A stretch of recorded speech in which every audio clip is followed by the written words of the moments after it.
அனைத்து சட்டமன்ற உறுப்பினர்களுக்கும் அரசு சார்பில் வாகனம் வழங்கப்படும் என்பதை மகிழ்ச்சியோடு தெரிவித்துக் கொள்கிறேன். பாதி பேர் பிலோ மிடில் கிளாஸ் தான், கொஞ்சம் வறிய நிலையில் இருக்கிறவங்க. இன்றைக்கும் ஆட்டோ, எம்எல்ஏ பஸ்ஸில் வந்துட்டுருக்காங்க. ஸோ அவங்களுக்கு கார் என்பது இப்போல்லாம் லக்ஸுரி கிடையாது, அது ஒரு இன்றியமையாத தேவை. இதெல்லாம் செலவை அதிகப்படுத்துகிற வேலை தானே. அப்போ அதில் என்னுடைய சஜஷன் என்னன்னா, காரே இல்லாத ஒன்று கார் கொடுத்தா அது இனோவாவாக கொடுங்க, பிஎம்டபிள்யூவாக கொடுங்கன்றதெல்லாம் ரொம்ப அதிகம் தான் நான் நினைக்கிறேன். இந்த விடியல் பயணத்தில் பண்ணாங்க பாருங்கள் திமுக அரசு, பேங்க்கில் ₹1,00,000 சம்பளம் வாங்குறவங்களும் ஃப்ரீ, 2000-3000 மாதம் சம்பளம் பார்க்குற பெண்களுக்கும் ஃப்ரீன்னு சொல்லி இப்போ அவருக்கே கோபத்தை உண்டாக்குற அளவுக்கு பேசியிருக்காங்க திமுக ஆட்கள் அப்படின்றத நான் எடுத்துக்கிறேன். அத்தனையும் ப்ரூஃபோடு இருக்கு, ஓப்பன் பண்ண வச்சிடாதீங்க. முதல்வராக இருக்கிறவர் இந்த மாதிரி குறுக்கிட்டு பேசுவது என்பது அவர்களுக்கு இருக்கிற ஒரு அதிகார உரிமை தான். அதை இவ்வளோ நாள் அவர் பயன்படுத்தாமல் இருந்தார். இவர் நானும் எதிர்கட்சி தான், நானும் இருக்கிறேன் அப்படின்னு காட்டிக்க வேண்டிய கட்டாயத்தில், நிர்பந்தத்தில் இருக்கார். அதிமுக பலவீனமாயிட்டே இருக்குங்க. முக்கியமான தலைவர்கள், நிர்வாகிகள், முன்னாள் அமைச்சர்கள், எல்லாம் போயிட்டுருக்காங்க, சாரியாக போயிட்டுருக்காங்க, சனிக்கிழமை. திமுகவுக்கு ஒரு அட்வான்டேஜ் இருக்குது இல்லையா, அது ஒரு கொஹீசிவாக இருக்குது. என்னதான் உதயநிதிக்கு கெப்பாசிட்டி இல்லைன்னா கூட அது குடும்ப கட்சின்றதால உதயநிதியை KN நேரு, ஏவா வேலுலாம் ஏற்றுக்கிறாங்க.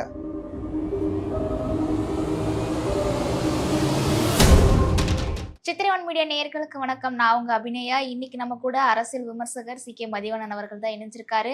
வணக்கம் சார். வணக்கம். இன்னைக்கு சட்டசபையில ஒரு சைடு கலகலப்பா போச்சு சார், இன்னொரு சைடு முதல்வர் அதிரடியான பதில்கள்லாம் கொடுத்தாரு. அதை பார்க்கும்போது சட்டுன்னு கோபப்பட்டு முதலமைச்சர் ஒரு வார்த்தையை சொன்னாரு. தாவேக ஆட்சியில் இருக்கிற எம்எல்ஏக்கள் ஒரு குற்றச்சாட்டு வைக்கும் போதும் திமுகவில் இருக்கிறவங்க ஆதாரம் இருக்கா, அவங்க கிட்ட ஆதாரம் இருக்கா அப்படின்ற மாதிரியே கொஷின் வைக்கிறாங்க. சட்டன்னு இன்னைக்கு எந்திரிச்சு எங்ககிட்ட ஆதாரம் இல்லாமலாம் இல்லை, எங்ககிட்ட ஆதாரம் இருக்கு, என் டேபிள்ல ஒரு 3 ஃபைல் இருக்கு, அதுல இருக்கிற எல்லா ஆதாரமும் நான் வெளியிடுவேன், கரெக்டான டைம் வரும்போது வெளியிடுவேன், என்னை பேச வைக்காதீங்க அப்படின்ற மாதிரி சொல்லியிருப்பாரு சார். எப்படி நினைக்கிறீங்க முதலமைச்சர் இந்த மாதிரி பேசினது? எதனால் அவர் கோவப்பட்டார்? சாதாரணமாக நிதானமாக இருப்பார். அவருடைய நிதானம் தான் அவருடைய மிகப்பெரிய வலுன்னு நான் நினச்சிட்ருக்கேன். இப்போ அவருக்கே கோபத்தை உண்டாக்குற அளவுக்கு பேசியிருக்காங்க திமுக ஆட்கள் அப்படின்றதான் நான் எடுத்துக்கிறேன். அதனால் அவருக்கு கோபம் வந்திருக்கு. ஆனால் முதல்வராக இருக்கிறவர் இந்த மாதிரி குறுக்கிட்டு பேசுவது என்பது அவர்களுக்கு இருக்கிற ஒரு அதிகார உரிமை தான். அதை இவ்வளோ நாள் அவர் பயன்படுத்தாமல் இருந்தார். இப்போ பயன்படுத்தி இருக்கிறாருன்னா ஒரு கட்டத்துக்கு மேலே அவங்க தாவேகா அவங்க சட்டமன்ற உறுப்பினர்களை திமுக உறுப்பினர்கள் கொஞ்சம் இது பண்ணியிருக்காங்கன்னு நினைக்கிறேன். அதனால் அவர் கோபம் வந்திருக்கு. பட்டு இதில் செய்கிறது தப்பு கிடையாது. ஆனால் அவர்கிட்ட இருக்கிற ஃபைல் இருக்குன்னு மரிய வில்சனும் சொல்லிட்டு இருக்காரு, இவரும் சொல்லிட்டு இருக்காரு நான் விடுவேன்னு. இது ஏன் விட வேண்டியது தானே? நான் என்ன சொல்கிறேன்னா, அதுக்கு ஏதாவது நேரம், நல்ல நேரம், ஆடி மாதம் இப்போ தான் முடிஞ்சிருக்கு, ஆவணி தொடங்கி இருக்குதுன்ற மாதிரியா? இப்படிலாம் ஒன்றும் இல்லை. அதாவது முன்னைய ஆட்சியில் நடந்த ஊழல்களை நான் கண்டுக்காமல் விடமாட்டேன், தொட்டவனையும் விடமாட்டேன், தொடவும் விடமாட்டேன்னு சொன்னீங்க. ரொம்ப நல்ல விஷயம். அப்போ இன்றைக்கி தொட்டவனை பற்றி ஆதாரபூர்வமாக ஆவணங்கள் உங்கள் கையில் இருக்குன்னா, இருக்குன்னு சொல்கிறது அது ஏதோ பிளாக்மெயில் பண்ணுற மாதிரி தான் கருதப்படும். எதிர்கட்சியை மிரட்டுறதுக்கு, அச்சுறுத்துறதுக்கு. இருக்குதுன்னு அதை விடுங்க. பப்ளிக் நாலேஜ், சட்டசபை கூட்டத்தையே நேரலையில் விடுறீங்க. அப்படி இருக்கும்போது இது இருக்குதுன்னு சொல்லிட்டு போங்களேன், மக்களுக்கும் தெரியட்டுமே. அதுக்கு டைம் வரட்டும். இல்லை, என்ன டைம்? நல்ல டைமா? அதான் நான் கேட்குறேன். அதுக்கு ராகு காலம், எம்மகண்டமா? சட்டப்பேரவையில் நீங்கள் சொல்கிறீங்க, உங்கள் அமைச்சர், நிதி அமைச்சர் இதுக்கு முன்னாலேயே சொல்லிட்டாரு 3 ஃபைல் டேபிளில் இருக்குன்னு. இப்போ அதை வெளியிடுவேன்னு நீங்களும் சொல்கிறீங்க. அப்போ கன்ஃபார்ம் பண்ணுறீங்க ஆதாரங்கள் இருக்கு. அமைச்சர்கள், முந்தைய திமுக ஆட்சியில் என்னென்ன தப்பு நடந்ததுன்றது அதை மக்கள் முன்னால் சொல்கிறதுல, அதுவும் சட்டமன்றத்தில் சொல்கிறதுல என்ன ப்ராப்ளம் இருக்கு? அதுக்கு ஏன் நல்ல நாள் பார்க்குறாங்கன்னு எனக்கு புரியல. சரி, ஓகே சார். அது மட்டும் இல்லாம நெறைய திட்டங்கள் வந்து அறிவிச்சாரு. விவசாயிகள், அப்புறம் பாமர மக்கள் வந்து பால் துறையில அது விலை வந்து ஏத்திருக்காங்க. அப்புறம் காப்பீடு, மருத்துவ காப்பீடு அதுல வந்து 5,00,000 மானியம் அந்த மாதிரி சொன்னதுல 25,00,000 மாத்திருக்காங்க. திருநங்கைகளுக்கு வந்து மருத்துவத்துல நெறைய வசதிகள் செய்யப்படும் அப்படின்னு சொல்லியிருக்காங்க. மருத்துவத்திலே வந்து நெறைய திட்டங்கள் வந்து சொல்லியிருக்காங்க. அதுவும் இல்லாம செவிலியர்களுக்கு வந்து மருத்துவக் கல்லூரி கம்மியா இருக்கு. அத நான் அதிகரிச்சிருக்கேன். 5 கல்லூரிகள் நிறுவப்படும். பயிற்சி கல்லூரி. அது சொல்லியிருக்காங்க சார். சார் இந்த மாதிரி நெறைய திட்டங்கள் வந்து அவர் சொல்லியிருக்காரு. இது எப்படி சார் பார்க்குறீங்க? இது எல்லாத்தையும் விட நீங்க சொல்லாத ஒரு திட்டத்தை பத்தி நான் ஆமா சொல்றேன். சார். சட்டமன்ற உறுப்பினர்களுக்கு வாகனம் வந்து வாங்கி ஒதுக்கி கொடுக்கறது. இருக்காங்க. இதுக்கு மகிழ்ச்சியா முன்னாலே இருந்துச்சு எல்லாருக்கும். இல்ல இதுக்கு முன்னாலேயே அவர் சொன்னார். இத ம். சொன்னாருன்னா வெளிப்படையா வரல, அரசல் புரசலா ஊடகங்கள்ல வந்துடுச்சு. நீங்களுமே சொன்னீங்க ஒரு இன்டர்வியூல. ஆமா, அதனால இது வந்து நல்ல விஷயம்தான். ம். ஏன்னா தாவேக்கால வந்திருக்கிறவங்க பெரும்பகுதி ம், ம், இந்த வாட்டி வந்து பணபலத்தை, ஜாதி பலத்தை எல்லாத்தையும் முறியடிச்சு ம். திரு விஜய் அவர்கள் முதல்வர் ஆகணுன்றதுக்காக அவரை தேர்ந்தெடுத்திருக்காங்க. ஸோ அவங்க ஜென்ரலாக பார்த்தீங்கன்னா பாதி பேர் வந்து பிலோ மிடில் கிளாஸ் தான், ம். கொஞ்சம் வறிய நிலையில் இருக்கிறவங்க. இன்றைக்கும் வந்து ஆட்டோ, எம்எல்ஏ பஸ்ஸில் வந்துட்டுருக்காங்க. ஸோ அவங்களுக்கு வந்து கார் என்பது இப்போல்லாம் லக்ஸுரி கிடையாதுங்க, ம். அது ஒரு இன்றியமையாத தேவை. அதுவும் உங்கள் தொகுதியில் போய் நீங்கள் சுற்றி அடிக்கணும், ஆட்களை சந்திக்கணும், மக்கள் பிரச்சனைகளை தீர்க்கணும் அப்படின்னு சொன்னால் நிச்சயமாக கார் என்பது ஒரு அத்தியாவசியமான பொருளாக மாறிடுச்சுங்க இன்னைக்கு. இப்போ கார் இல்லாத எம்எல்ஏக்களுக்கு கார் வழங்குவது நல்ல திட்டம். ஆனால் அது விவரம் எனக்கு இன்னும் கான்கிரீட்டாக தெரியல. ஆர்டர் இஷ்யூ பண்ணும்போது தான் அதில் என்ன புள்ளி வச்சுருக்காங்களா. ஏன்னா ஏற்கனவே 2-3 கார் வச்சுருக்கிற எம்எல்ஏக்கள்லாம் இருக்காங்க. அந்த மாதிரி நான் ஒருத்தர் வந்து என்ன சொல்லி காமராஜர் அவர் வந்து என்கிட்ட 2 கார் இருக்கு. ஆனாலும் முதலமைச்சர் குடுத்த கார்ல போறது ஒரு கெத்தான ஒரு இது அப்படின்ற மாதிரி அவரு பதில் அளிச்சிருக்காரு சார். அதெல்லாம் கெத்தெல்லாம் சும்மா போச்சு. ஆ, ஏன்னா ஆ. ம். நம்ம இதை எப்படி பார்க்கணும்னா, இது ஒரு நல்ல விஷயம்தான். சட்டமன்ற உறுப்பினர்களுக்கு மக்கட்பணி ஆற்றுவதற்கு ம். வசதி ஏற்படுத்தி கொடுக்குது அரசுன்ற முறையில் இதை வரவேற்கிறோம். ம். இது நல்ல விஷயம். ஆனால் ஏற்கனவே 2 கார் வச்சிருக்கிற ஆளுக்கு இது எதுக்கு 3வது காரா? ம். நீங்கள் அந்த காருக்கான அலவன்ஸை கொடுக்கலாம். டிரைவர் செலவு, பேட்டா, படி, இந்த செலவுகளுக்கு அலவன்ஸ் எல்லாம் கொடுக்கலாம், தப்பு கிடையாது. சொந்த கார் ஏற்கனவே இருக்கிறவங்களுக்கு. ம். ம். சொந்தமாக காரே இல்லாதவங்களுக்கு தான் நீங்கள் கொடுக்கணும். இதில் வந்து ம். இந்த விடியல் பயணத்தில் பண்ணாங்க பாருங்கள் திமுக அரசு. பேங்க்கில் ₹1,00,000 சம்பளம் வாங்குறவங்களும் ஃப்ரீ, ம். 2000-3000 மாதம் சம்பளம் பார்க்குற பெண்களுக்கும் ஃப்ரீன்னு சொல்லி எல்லாத்துக்கும் ஒரு இது இருக்கணுங்க.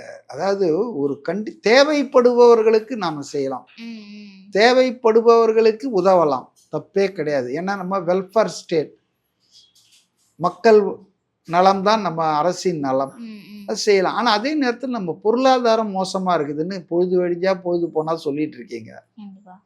பொருளாதாரத்தை ரிப்பேர் பண்ணுறதுக்கே 2 வருஷம் ஆகும்னு சொல்கிறீங்க. லீக்கேஜஸ் நிறைய இருக்குது, அதெல்லாம் அடைச்சிட்டு இருக்கிறோன்றீங்க. அதே போல் வருவாய் இல்லாத வருவாயை பெருக்குவதற்காக பொருளாதார ஆளுமை மான்டேக் சிங் அலுவலகத்தில் மேலே ஒரு குழுவை போட்டு எப்படி வருவாயை பெருக்கிறதுன்றீங்க. ம். அப்போ இதெல்லாம் செலவை அதிகப்படுத்துகிற வேலை தானே. அப்போ அதில் வந்து என்னுடைய சஜஷன் என்னன்னா, கார் இருக்கிறவங்களுக்கு கார் கொடுக்கக்கூடாது. கார் வாங்க இயலாத, கார் வச்சிருக்க இயலாத சூழலில் இருக்கிறவங்களுக்கு காரை கொடுங்க. ம். அது கூட ஃப்ரீயாக கொடுக்கக்கூடாது. ம். ம். ஏன்னா இப்போ அவங்கெல்லாம் லட்சக்கணக்கில் சம்பளம் வாங்குறவங்க, சிட்டிங் ஃபீஸ், ஸ்டாண்டிங் ஃபீஸ் அதெல்லாம் வாங்குறாங்க. முன்பு அவங்க வந்து எம்எல்ஏ ஆகிறதுக்கு முன்னால் கஷ்டத்தில் இருந்திருக்கலாம், இன்றைக்கி அப்படி ஒரு நிலை இல்லை. ஆகவே ஒரு 5 வருஷம் இருக்க போகிறாங்க அவங்க. ம். ம். எம்எல்ஏவாக இருக்க போகிறாங்கல்ல. கண்டிப்பா. ம். ஸ்டாலின் சொல்கிற மாதிரி 6 மாதத்தில் திருப்பி தேர்தல்லாம் வராது இல்லை. ஸோ 5 வருஷம் வந்து இருக்க போகிறாங்கன்னா நீங்கள் 0 இன்ட்ரெஸ்ட்டில் கூட ம். 5 வருஷத்தில் லோன் மாதிரி கொடுத்து அது இஎம்ஐயாக வரட்டுமே. ஃப்ரீயாக கொடுக்கறது, கிராண்டாக கொடுக்கறத விட கார் இல்லாதவர்களுக்கு இதை கொடுத்தா அது வந்து அரசுக்கும் சுமை குறையும், ம். ம். அரசுக்கும் செலவு குறையும். இவர் நம்ம பேர்னா காமராஜ் கேட்குற மாதிரி இன்னொரு எம்எல்ஏ கேட்டதாக கேள்விப்பட்டேன், நான் பார்க்கல அஃப்கோர்ஸ். BMW கொடுத்தா நல்லா இருக்கும். இனோவா காரு சார், இன்னும் ஒரு சாரு ஒரு எம்எல்ஏ வந்து அந்த காரை வந்து இனோவா காரா கொடுத்தா கொஞ்சம் நல்லா இருக்கும் அப்படின்னு சொல்லிட்டு சிரிச்சுக்கிட்டே இருந்துச்சு அதான் கேட்டாரு. BMW-வா இருக்கலாம். அதாவதுங்க, காலுக்கு செருப்பில்லையே என்று கவலைப்பட்டு கொண்டிருந்தேன். எதுவரைனா காலே இல்லாதவனை பார்க்கும் வரைன்னு கன்ஃபூசியஸ் என்ற சீன தத்துவ ஞானி சொன்னதாக ஒரு தகவல் இருக்குங்க. அதாவது நமக்கு பகவான் காலையாவது கொடுத்துருக்காரியா, செருப்பு இல்லையேன்னு கவலைப்பட்டுடும். அது மாதிரி காரே இல்லாதவனுக்கு கார் கொடுத்தா அது இனோவாவா கொடுங்க, BMW-வா கொடுங்கன்றதெல்லாம் ரொம்ப அதிகம் தான் நான் நினைக்கிறேன். நம்ம நாட்டில் இன்னும் காலனி போட்டுக்க முடியாத மக்கள்லாம் நிறைய பேர் இருக்காங்க. கண்டிப்பா கண்டிப்பா இருக்காங்க. இந்த மக்களின் பிரதிநிதிகள் நாம. இப்ப நம்ம எப்படி இருந்துக்கணும்? அரசாங்கம் கொடுக்குறாங்கன்றதால அதுதான் நான் சொன்னேன், அதுக்கு ஒரு ரேட்டை ஃபிக்ஸ் பண்ணிட்டீங்கன்னா, இனோவா கார் வேணுமா வாங்கிக்கப்பா, ஆனா அதுக்கான அமௌண்ட்டை நீ கட்ட வேண்டியிருக்கும். புரியுதுங்களா உங்களுக்கு? அந்த மாதிரி செய்யலான்றது தான் என்னுடைய கருத்து. ஸோ அதுக்கப்புறம் இப்போ வெளிநடப்பு வந்து அதிமுக வந்து பண்ணியிருக்காங்க. திமுக நீங்கள் மட்டும்தான் வெளிநடப்பு பண்ணுவீங்களா, நாங்களும் பண்ணுவோம் அப்படின்ற மாதிரி இவங்களுடைய செயல் வந்து இருக்குது சார். ஏன்னா 2 நாளைக்கு முன்னாடி அவங்க பண்ணாங்க, இப்போ வந்து இவர் பண்ணியிருக்காரு. எதுக்குன்னா மீனவர்கள் பிரச்சனையை வந்து அவங்க இப்போ கவனம் ஈர்ப்பு தீர்மானம் வந்து இன்றைக்கே பண்ணணும் அப்படின்னு சொல்லிட்டு எடப்பாடி அவர்கள் வந்து சொன்னதுக்கு சபாநாயகர் வந்து தீர்மானம்லாம் வந்து நாளைக்கு பார்த்துக்கலாம் அப்படின்ற மாதிரி சொன்னதுக்கு நாங்கள் வெளிநடப்பு செய்கிறோம் அப்படின்ட்டு போயிட்டாரு. இது ஆட்சி வந்து நாட்டை நல்லா நடக்கல, சீரழிக்கிற ஆட்சி, ரீல்ஸ் போடுறதுக்கு தான் இந்த ஆட்சி அமைஞ்சிருக்குன்ற மாதிரி செய்தியாளர்கள் சந்திப்புல சொல்லியிருக்காரு சார். இப்போ பழனிசாமி நிலைமை ரொம்ப கஷ்டம்தாங்க.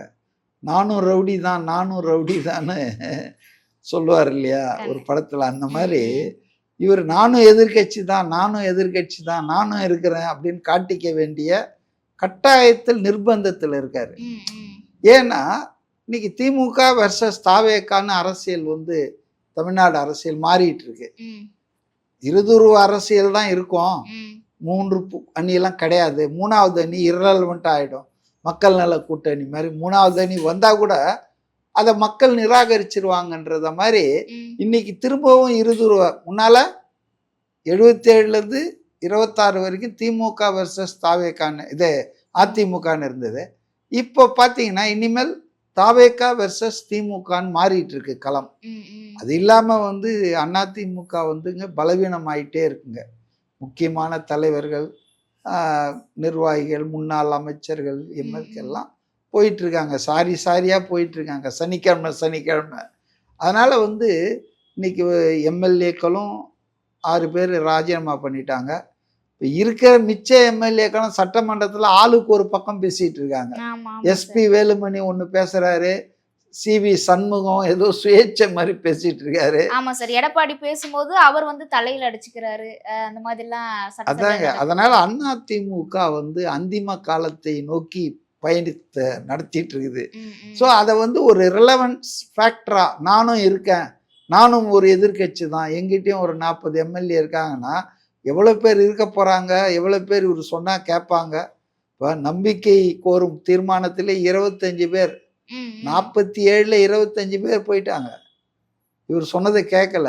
இவர் கூட்டணி வச்ச என்டிஏ சேர்மன்றார் இவர், அந்த போஜராஜன் வந்து நாங்கள் நடுநிலைன்ட்டாரு. ஸோ அதனால் வந்துங்க அதிமுகவுக்கு வந்து ஒரு ஒஸ்ட்டு சர்வைவல் கிரைசஸ் இருக்குங்க. அது வந்து ஒரு கட்சியாக, ஒரு இயக்கமாக சட்டசபையில் தொடர். ரெண்டாவது திமுகவுக்கு ஒரு அட்வான்டேஜ் இருக்கு இல்லையா, அது ஒரு கொஹிசிவா இருக்குது. அது என்னதான் உதயநிதிக்கு கெப்பாசிட்டி இல்லைன்னா கூட அது குடும்ப கட்சின்றதால உதயநிதியை, KN நேரு, ஏவா வேலு எல்லாம் ஏத்துக்கிறாங்க. பட் எடப்பாடி யாரும் ஏத்துக்க மாட்டேன்றாங்க. ஏன்னா அது காரணம் அவங்க சொல்றதும் நியாயம்தான். எதிராளிகள் ஒரு தேர்தல் கூட ஜெயிக்கலையே. நீங்க ஜெயலலிதா அம்மா ஜெயிச்சு கொடுத்துட்டு போனாங்க 2016. நீங்க ஆட்சிக்கு வந்தீங்க அவங்க மறைவுக்கு பிறகு. ஏதாவது ஒரு தேர்தலில் நீங்க ஜெயிச்சிருந்தீங்கன்னா உங்களை வந்து மதிப்பாங்க ஆட்கள், ஆளுமையை ஒத்துக்குவாங்க. பார்லிமெண்ட்லயும் தோக்குறீங்க, சட்டமன்றத்திலையும் தோக்குறீங்க, உள்ளாட்சிலையும் தோக்குறீங்க. அப்ப உங்களை எப்படி அவங்க ஏத்துக்குவாங்க? உங்க தலைமையே கேள்விக்குறியாயிருக்கு.